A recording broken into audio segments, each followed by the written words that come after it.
Hey y'all, we're talking about how far will you go? And what do you think of when you think of somebody that's out of their mind? What do you think of when there's somebody you think of that, man, it just seems like maybe everything's not there?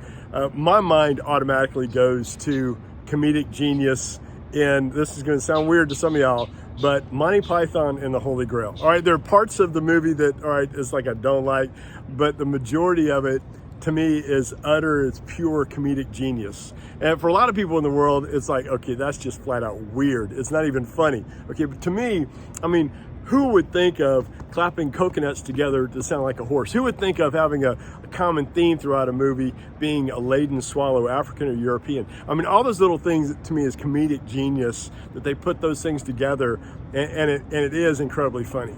Well, at the same time, I believe for many of us, we think when we talk about sharing Christ with others, I believe for some of us, we've equated that with people thinking we're just out of our minds.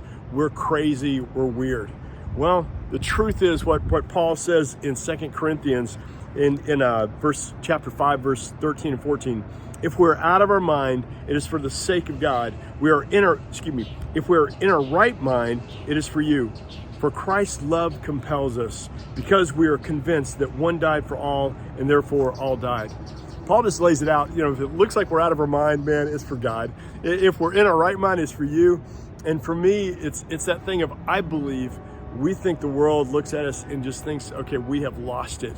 Well, the truth is we have. We've lost, again, a hold of what this world kind of anchors us and keeps us from.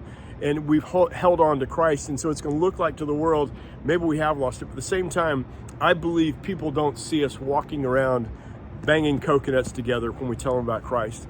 I believe what they see and hear is hope. Bottom line is not shoving it down somebody's throat, but when we share it authentically who Jesus Christ is to us, I don't believe they see us as being out of our mind. I truly believe when we share it with the power of the Holy Spirit pouring through us, and we trust Him with it, they're going to hear the hope of a God who loves them so much. And you and I just have to be the ones willing to go for broke. The question is, how far will you go to tell a world that desperately needs Jesus about Him?